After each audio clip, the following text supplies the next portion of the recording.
This is the last section called Third Secondary Method of the Ten Commandments Analogy. So this is once again proving number 7 and 8 as something that's very important. The number 78 especially very obvious in the month of November. So the number 7 and 8 create a beautiful firework because of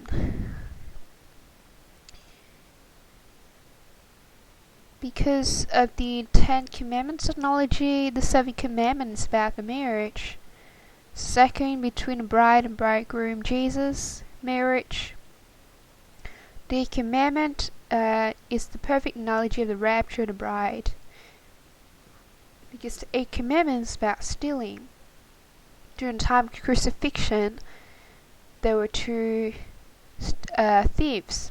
It was not 2 murderers, 2 blasphemers, 2 adulterers, 2 idolaters, or whoever.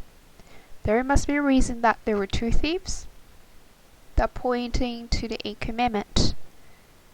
First of all, the 10 Commandment analogy in the context of the rapture. For here, the 4th commandment about the Sabbath is very important.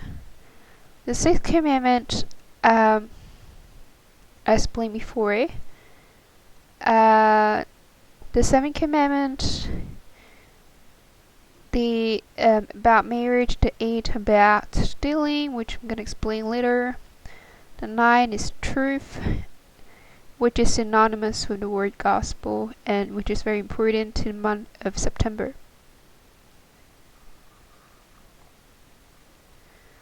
The word paralambano from the scriptures refer to the rapture, defined as to take with oneself. Stealing means to take, to remove someone, something from a particular place, and to lift and raise to a high level, picking up and moving to a different place. This is the perfect analogy of the elevation of the bride through the rapture. Stealing is also a quick process without the intention of return it back while people are mostly unaware, just as the bride will shoot up to heaven like the blink of an eye from one place to another and will dwell with God permanently in heaven.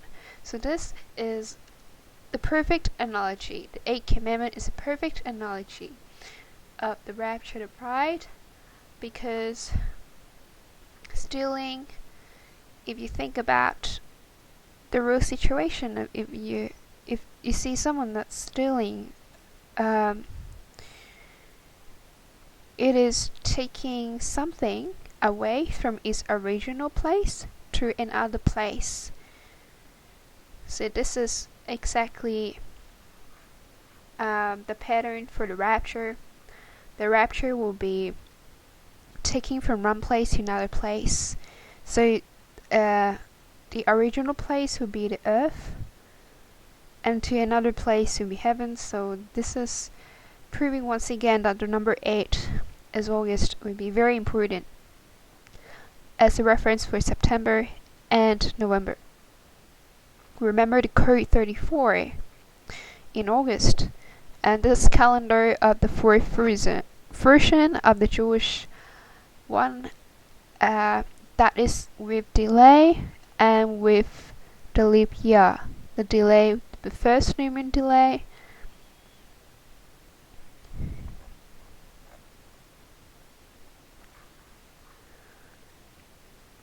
so once again, in the Sabbath commandment, Exodus chapter 20, verse 8 to 11, we see the number 8 and 11 again, in reference to the Sabbath day as a Pentecostal reference to the relationship of August and November together.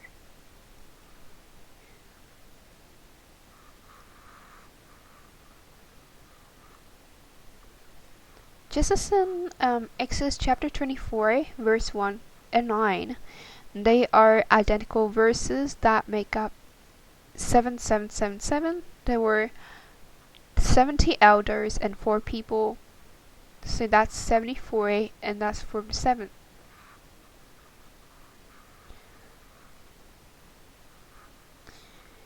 And in that very same chapter, mention about the barley bride, because it was about the elders of Israel, so that's referring to the more mature, because barley matures faster than wheat, and the barley bride of Christ will see God, eat and drink, so just as in verse 11, 12 talked about children of Israel, and they saw God and eat and drink, and children of Israel represent the children of God. In the same chapter, it talked about tables of stone and the 10 Commandments. So remember, number 10 is referring to the Pentecostal number. So September is the month of the Pentecostal number, because September 2 to 4 would be that would also be seen as Rosh Hashanah. And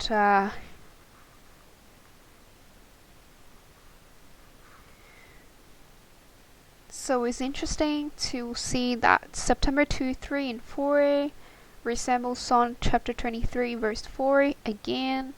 So not only October 2 to 4.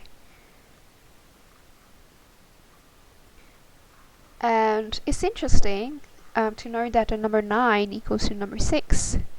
You can see 623 and 624, that number coming up again, echoing to the second Pentecost of 2015, which was in 23rd, 24th of June.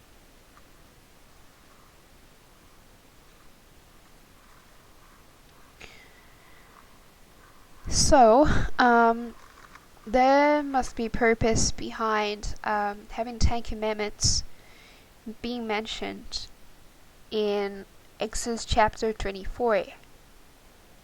And remember that it's about the number 10, so which resembles the number 10, like October.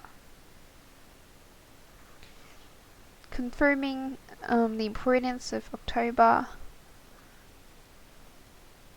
being linked to the first call, which is referring to the heavenly training before the 40 days pattern of the pregnancy of the wheat brides. So anyway, the 10 Commandments have mentioned twice was by no accident at all. Now we can play with identical verses once again. The seventh commandment is definitely to pay attention. Remember that the scripture, when we see identical chapters or identical verses, they're there for a calculation. So just as 10 Commandments was mentioned twice, was not by accident at all. So it was mentioned in Exodus chapter 20 verse 3 to 17.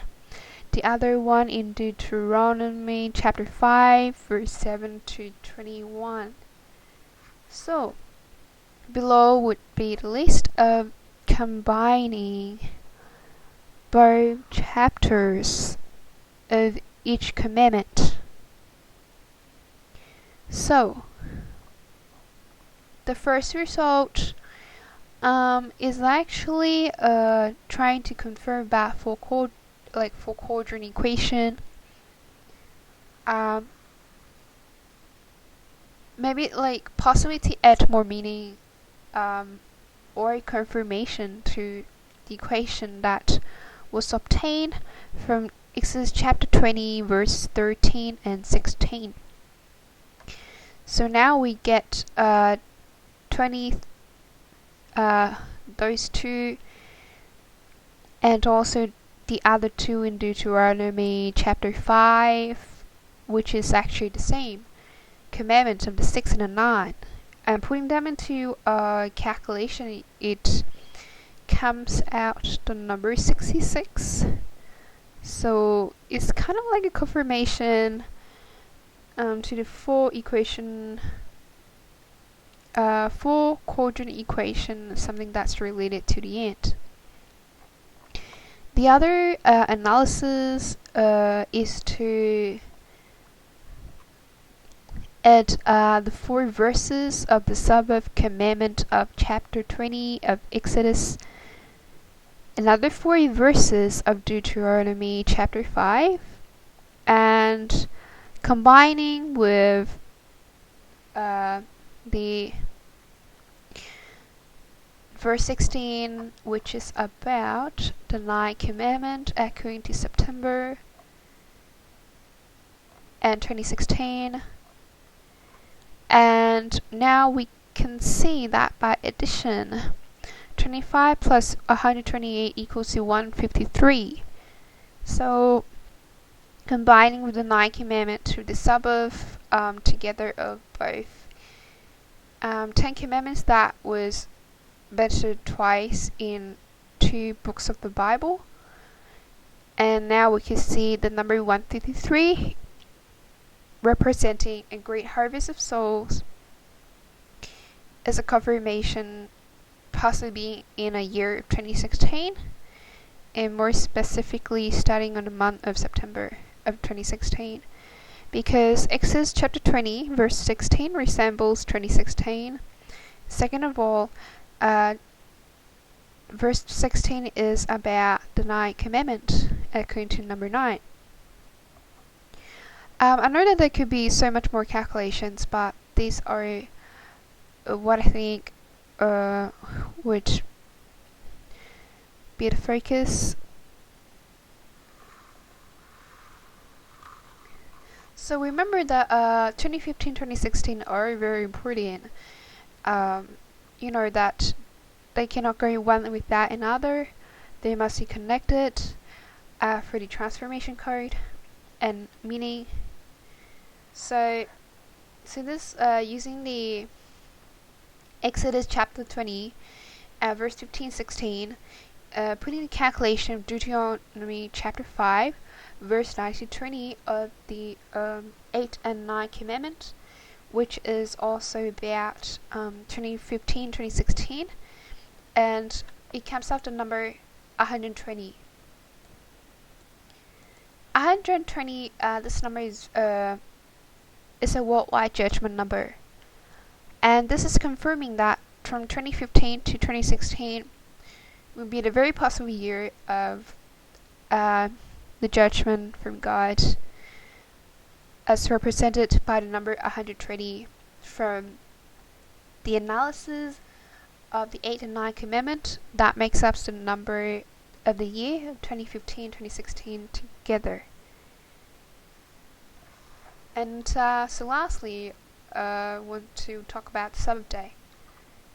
The Sabbath day in the 10 commandments is kind of like a highlight, kind of like standing out the most, apart from the rest of others. It's interesting, knowing the Sabbath day is indeed a set apart day, but the 4th commandment, it was described like it was mentioned for 4 verses than the rest of others. Well, a lot of them, like each commandment was like kind of stated as a single verse per commandment. But the 4th commandment is so special, like even the 2nd commandment only lasts for 3 verses, but not as much as the 4th commandment. So this is saying that the Sabbath day is indeed not only a major marker for the end times, which we're now in, in this final generation, but also the Sabbath day is not to be ignored. The fourth commandment, the 10th commandment was written by the finger of God, so it is perpetual, and regardless of how many of a majority of Christians who say that the fourth commandment is abolished because of the grace of the cross. But this is not true, because the 10 commandments are never to be done away. The grace of the cross doesn't give us a ticket to sin against God, and the fourth commandment is so important that it was stated for 40 verses as well. And even in the New Testament, it was mentioning a lot of references to 10 commandments, including the Sabbath day. And even the people after the death of the cross of Jesus, they were observing the Sabbath. And even in Isaiah chapter 66, it talked about that the Sabbath will be for eternity. So there's just a lot of that, and so it's not hard to set apart one day out of the 7 days of the week, and that means to do things that are uncommon from the 6 days of the week. And the scriptures saying that in observance of the Sabbath day, there should be no buying, no selling, no cooking, taking in forms of entertainment, no working, whether it is school or workplace or whatever, and they're like works. So anyway, breaking the fourth commandment is a sin. So that's why it's very important to observe the 10 commandments completely, and not to take one that out.